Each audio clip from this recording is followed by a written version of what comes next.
Thank you, Eric. As Marilyn said this morning, I'm going to talk about peace that's situated up here. In honor of the season for nonviolence, which we are rapidly coming to a close, it ends on April 4th, which is the anniversary of the assassination of Dr. Martin Luther King Jr. in 1968, and it began on January 29th, which was the anniversary of the assassination of Mahatma Gandhi in 1948, 20 years earlier. But even if we weren't in the season for nonviolence, it seems to be a topic that's especially relevant right now, especially if you're keeping track of what's happening in the world right now. With all of the news lately about war and terrorism, and it's not really new news, but it's continuing news with Al-Qaeda and ISIS and Boko Haram and all the other extremist groups. I was actually thinking the other day, when I started thinking about this talk, about how I was feeling back in 2001. Remember that, on the day after 9/11, when the world had changed and we all knew it would never be the same again? Everybody, how many people were over at Woodruff when I was speaking? There were a few of you, I think, that were there. The day after 9/11, I was sitting in front of my computer wondering what I was going to say on Sunday morning. But the funny thing is, the reason I flash back to that is because I feel kind of the same way now. Not that extreme, but in the same vein. Because there seems to be a lot of talk about searching for peace in certain circles nowadays, but in the mainstream media and in the world at large, war or violence is what is showing up in most of the headlines. So occasionally it'll be replaced by an earthquake or a hurricane or a tsunami, as long as enough people are killed to make it newsworthy, you know. But pretty soon we're back to focusing on the most recent suicide bombing or the latest government offensive against the bad guys or something just as depressing. But what's really depressing to me is there is even a possibility, and people have been talking about this for a little while now, that we may be getting ourselves into some kind of a major knockdown, drag-out, worldwide religious war between Christianity and Islam and Judaism and all the other different sects of each one of those. I mean, if you look at the evidence, the so-called peace talks in Iran about the nuclear weapons are not going well. And Hamas continues to lob weapons into Israel. Meanwhile, the Israelis are still building a wall to try to keep the Palestinians out. And they are building settlements like crazy in the land that the Palestinians claim is theirs. And the fundamentalist Christians, bless their hearts, I always say those together, you know, are really excited, actually, because some of them think we may be getting close to the apocalypse and Armageddon, the final battle between good and evil, where everybody gets killed but the followers of the Lord. You know, some are even packing their bags. They're all ready to go, you know. So it's very bizarre. However, if you look at all this, as extreme as it sounds from one perspective, if you look at it from a slightly different perspective, this all may not be as bad as it sounds. Because to any rational person, this worldwide religious conflict that we may be getting ourselves into is so completely insane and absolutely petrifying that maybe now the vast majority of people who are not a part of any of these fanatical groups, people like you and me, people who just want to live their lives and take care of their kids and things, might start doing something meaningful to stop the madness before we do something really serious to hurt ourselves. But then again, I start thinking the other way. Maybe it's not serious enough yet, because it hasn't affected us personally. I mean, personally, I don't know anybody who's been killed in Iraq. I can read the paper, but I don't know anybody. I don't have any friends in Darfur or Nigeria, where a lot of stuff is going on. I don't know anybody in Syria or Yemen or Israel or in the Palestinian territories. I've got family in Kiev in the Ukraine, but they seem to be okay, even with all that's going on over there. I mean, losing the World Trade Center was pretty bad, but nothing big has happened in this country, at least since then, so maybe I sometimes think we've got it all under control. You think? Anybody think that?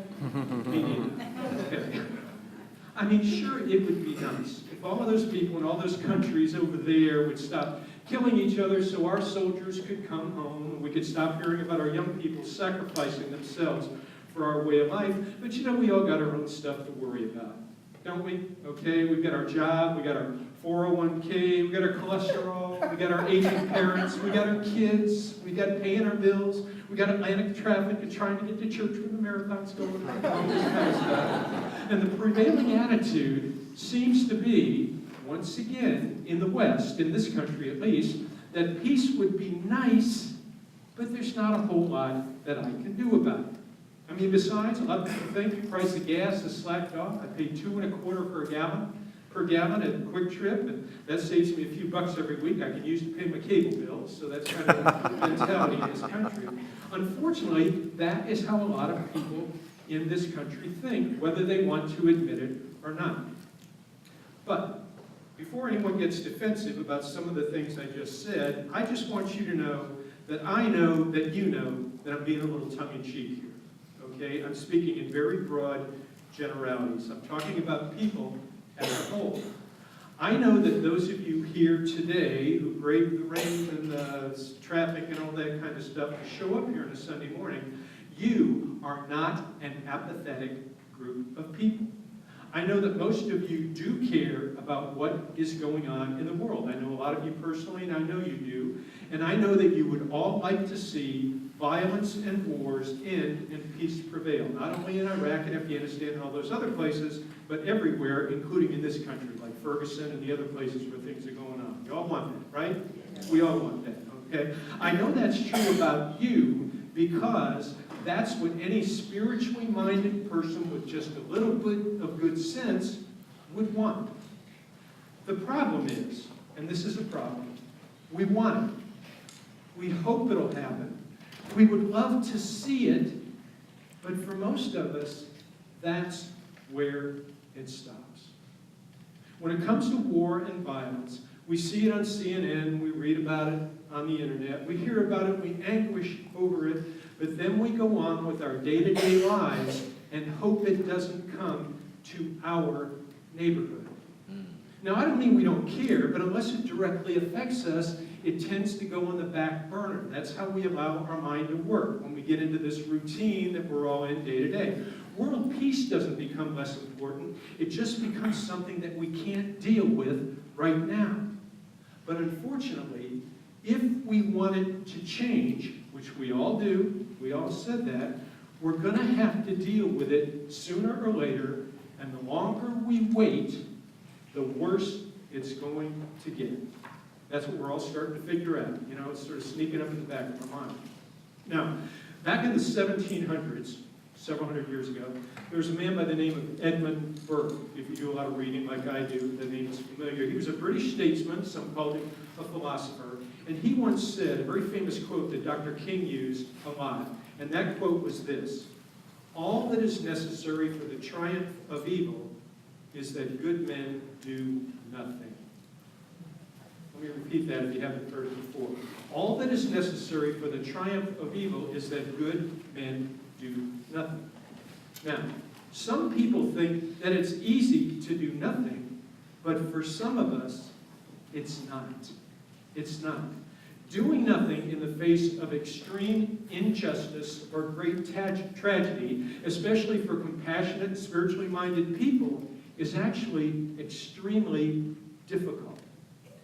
For those of us who are on a spiritual path where we know that all of life is interconnected, we talk about that all the time, we know that we're all part of the same one Spirit, the same one God. For us, it's actually painful to know that helpless people half a world away are suffering the ravages of war, and nobody seems to care. I mean, it's not like the tsunami in Asia a few years ago, or the big earthquake like the one they had in Mexico yesterday, where we can send money and doctors and foreign aid to help make things better. When a war starts, we can't go there to stop it, even if we wanted to.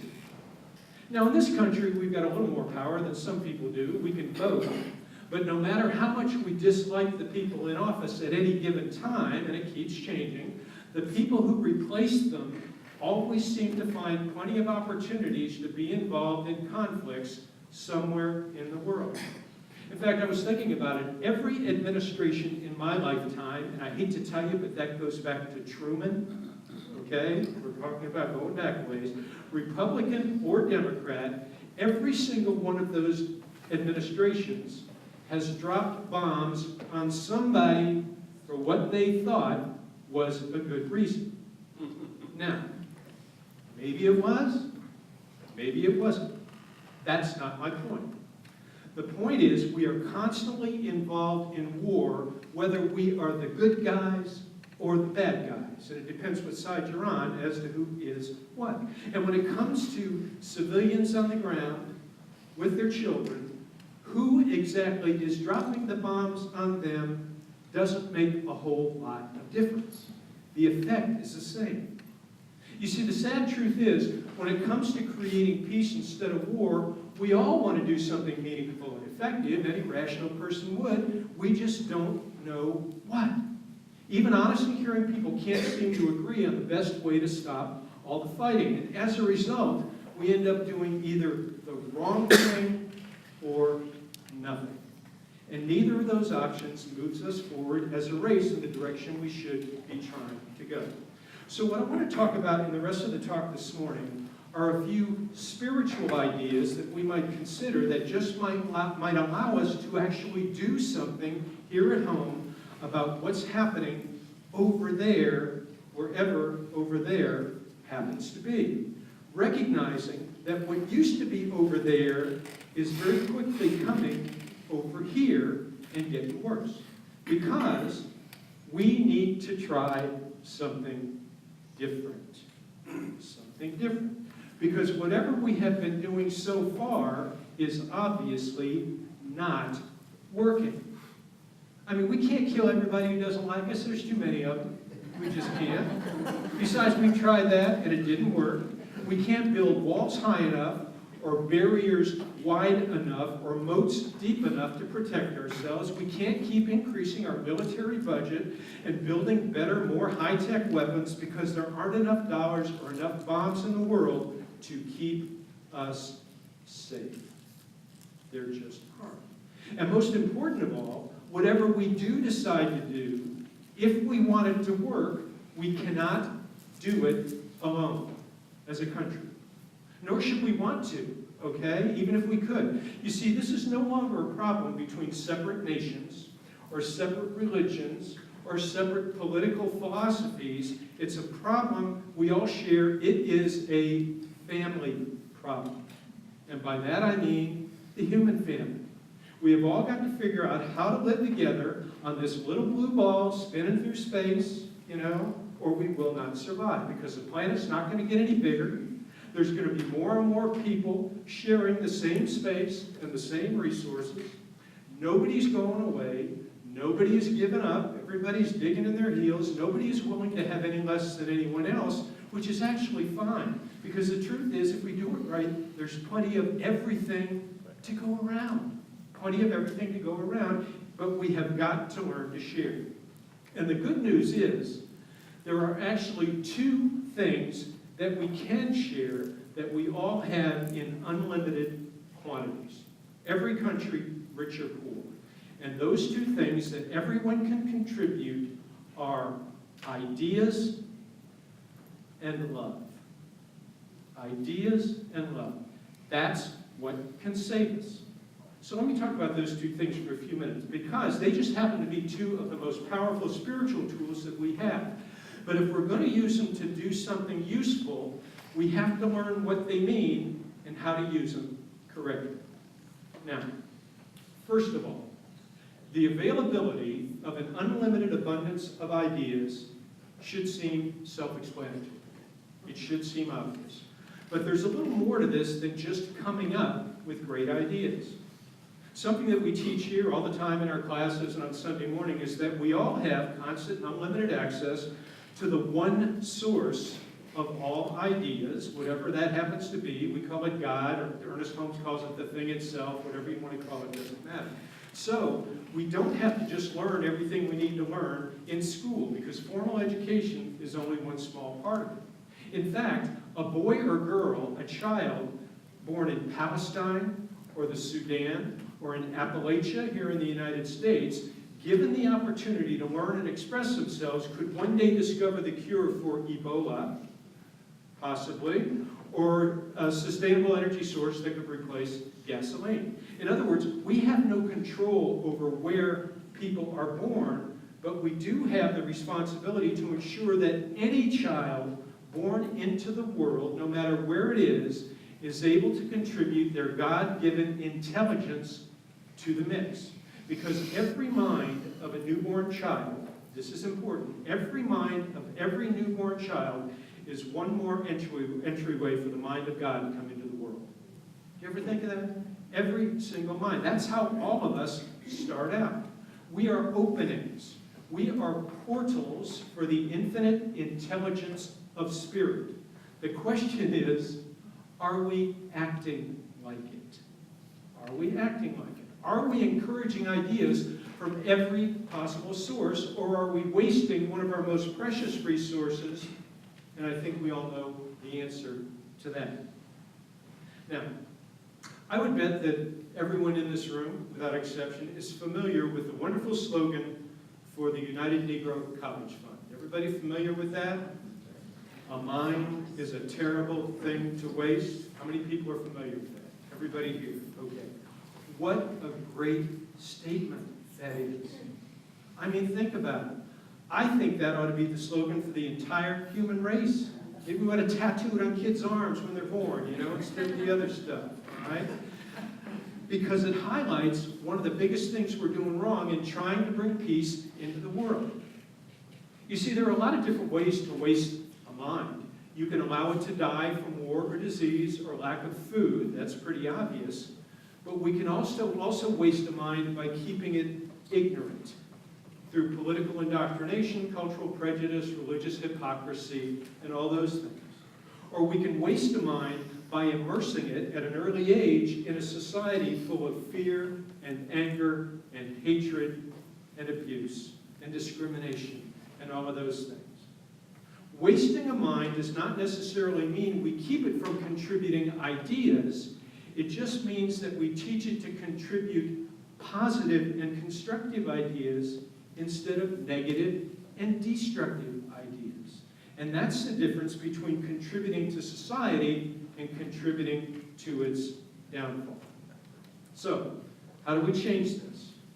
Well, the first thing we need to do, once again, as a race of beings, if we intend to create peace, is to accept our role. By our, I mean not just us in this room, all of us, our role as co-creators of the world that we're living in. Okay, that's first, because we all have a part to play. And that is not just a responsibility, it is a sacred trust. It is a sacred trust. So we need to begin focusing our own spiritual qualities on our ability to create a better world by working with nature, with each other, until we learn to cooperate on the basis of trust instead of competing on the basis of fear.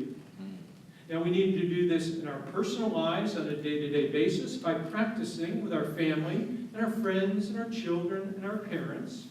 And then we need to step into action in all the different communities that we belong to, our neighborhood, our church, our school, whatever it happens to be. Which brings up another important point. We are all part of many different communities. And as we learn to create peace together, we will begin to positively affect our city and our country, which will in turn affect the world. The key is, and this is the key, what we practice here, is we need to learn how to do this consciously. We need to be awake. We need to become conscious of what needs to change and to consciously and deliberately do something, anything, at whatever level we can. That means give our time, give our money, give our talents. If we can only give one of those, then pick one. And if you can give all three, then do that. Then, once we have changed our perspective at the level of consciousness, so we can use our best ideas to make a difference, we need to focus on creating an environment where the next generation can contribute their ideas even more easily than we did. We actually are with the use of the internet and social networking if we use it for a higher level of things, because that's where the change is really going to make a difference. You see, war may disrupt the present, but it destroys the future. It destroys the future. That's why we can't create peace just by stopping the fighting. We have to create it by using ideas to build hope for a better future, not just in a few select countries, but everywhere. Now, the Iroquois people, the Native American tribe here in America, they used to say that with every decision we make, or that the tribal council makes, we should look at how it will affect the next 7 generations. A few of you were going like that. You've heard this. That's what, 150 years? If Congress made every decision about 150 years instead of the next 2 weeks or the next election cycle, what kind of a difference would we have? Okay? That is a very evolved way of thinking. In other words, instead of just teaching our children what we have learned, a lot of which is not worth passing down, I got to tell you, okay? Maybe we should focus on giving them the best tools we have and then let them teach us what we seem to have forgotten. Maybe we can do that. Barbara Marx Hubbard, very wise woman, still around, a futurist and a visionary, she once wrote this. It's beautiful. She said, "We need educators to help our children understand that they are a treasure, and that education is a treasure hunt to help them find their unique genius, which can then be used where it is most needed in the world." Now, I know we don't all have children. Some of you do, beautiful children in our youth church right now. But you know, even if you don't have children, in our golden years, that some of us are closer to than others, when most of us here are gumming our oatmeal, watching reruns, you know, we are all going to be taken care of by the generations who come after us. And personally, I would just as soon have those generations trained to be doctors and teachers and scientists instead of teaching them to be soldiers and politicians and suicide bombers. Don't you think?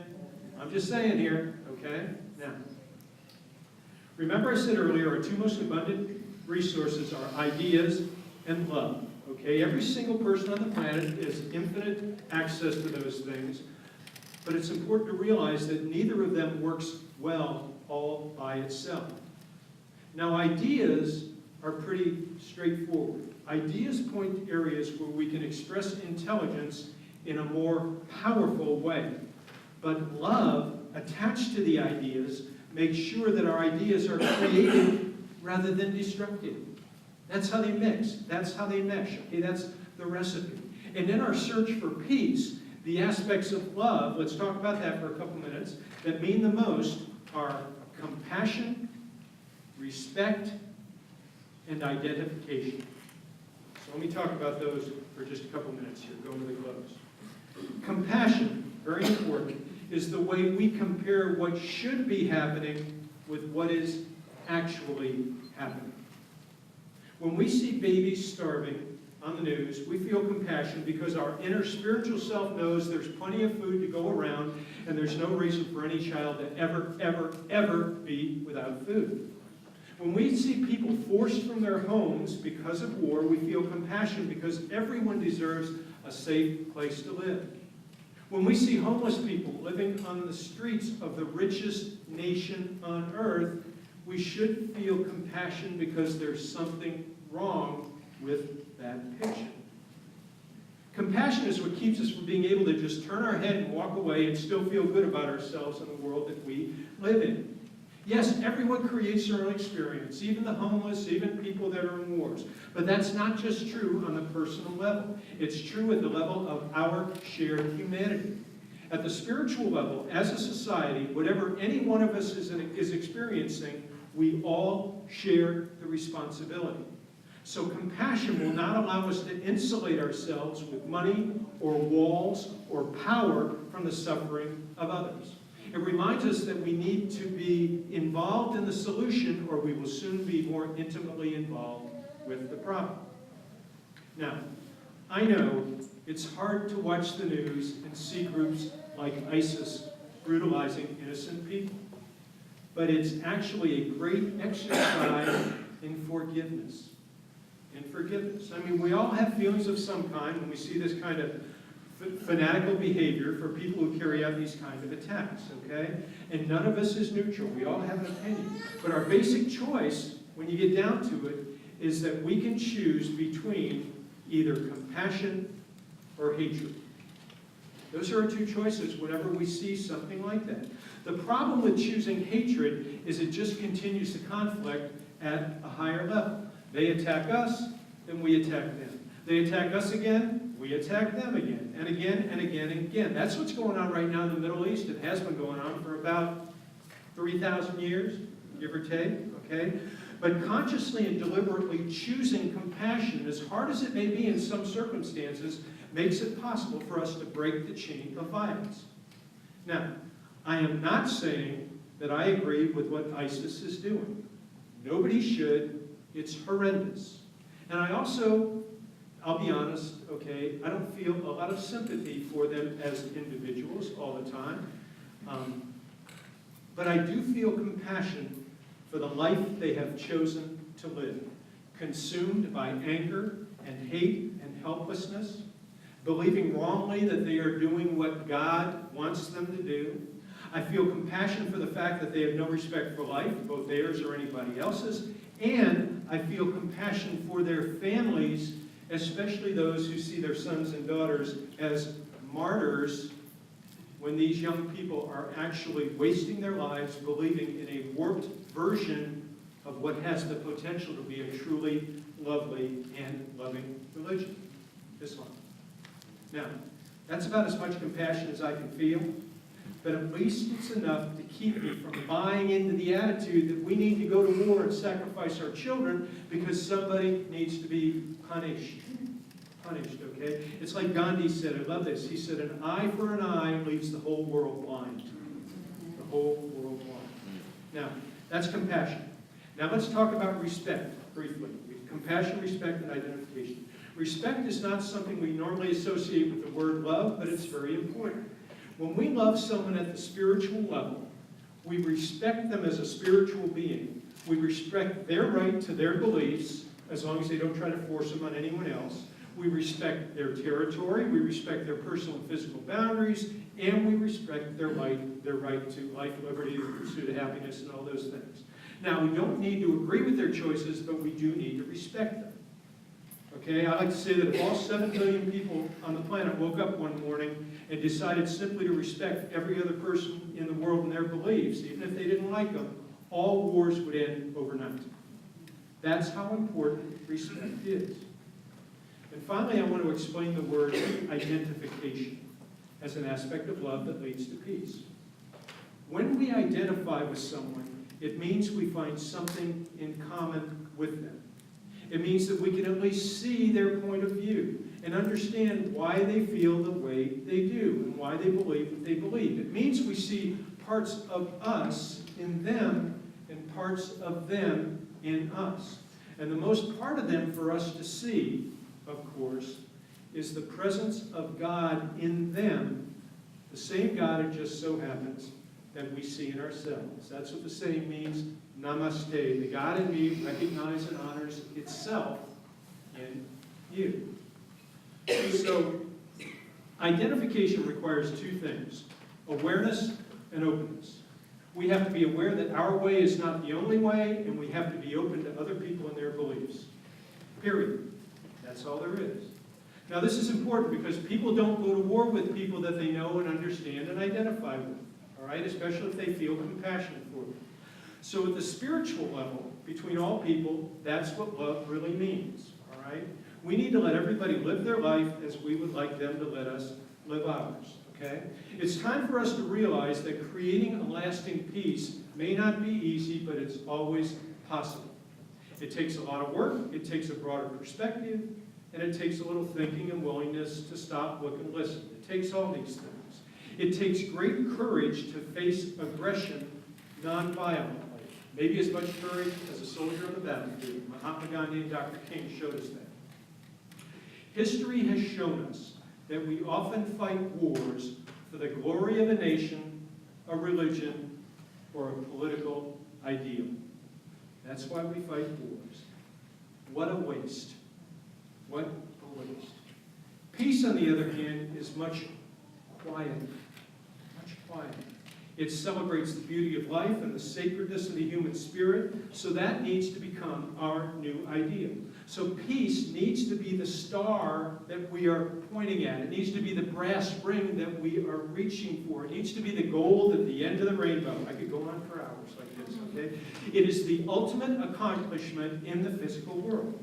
But what's really exciting is, once we finally get there, once we finally figure it out, the power for good that will be unleashed in the world will bring about the greatest spiritual transformation in history. And I don't know about you, but I would like to be a part of that. So let's see if we can make it happen in my lifetime and in yours. This is the truth in your life, and this is the truth in mine, and so it is.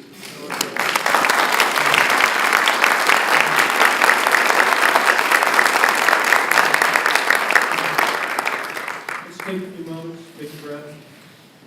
A lot of ideas, a lot of thoughts. Take the ideas that resonated with you. I give them to you freely. Set aside the others for later. And let's know this.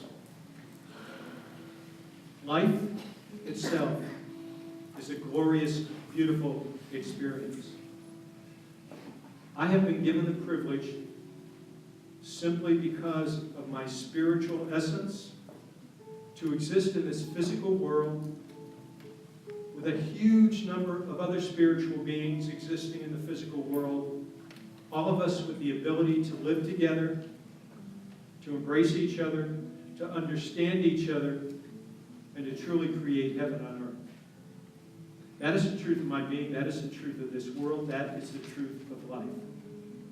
So as I know this, at my deepest core, when I open my eyes to the physical world and I see the effect in front of me, I see the conflict and the violence, I see the hatred, I see the division, the separation, I realize that these are simply man-made ideas that could disappear in an instant. I realize that all it takes is a shift in consciousness. I recognize that some people have placed their consciousness so far down the road into the world of effect that it is difficult for them to bring it back, but they can do it. And I create a space in my own mind for them to reach a greater understanding.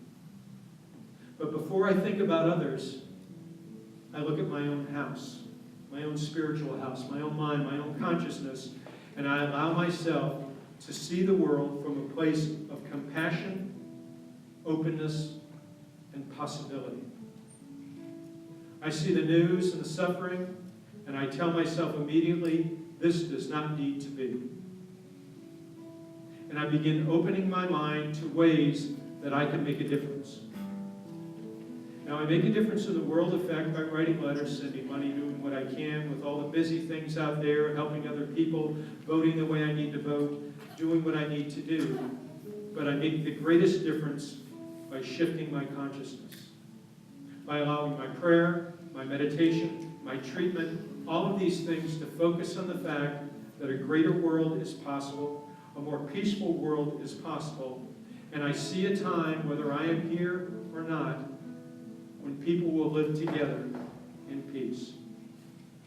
This I believe, I accept, and I embrace. And I give thanks for this level of awareness. I give thanks for this understanding that I have when I go to my highest and best self. I give thanks for this awareness that I'm able to share with everyone around me. And I give thanks for the peace that passes all understanding that allows my mind and my heart and my soul and my body to settle comfortably and peacefully into this world. This is my truth. I accept this. I share this idea with everyone I meet. I embrace it, and I release it into consciousness, letting it be so. And so it is.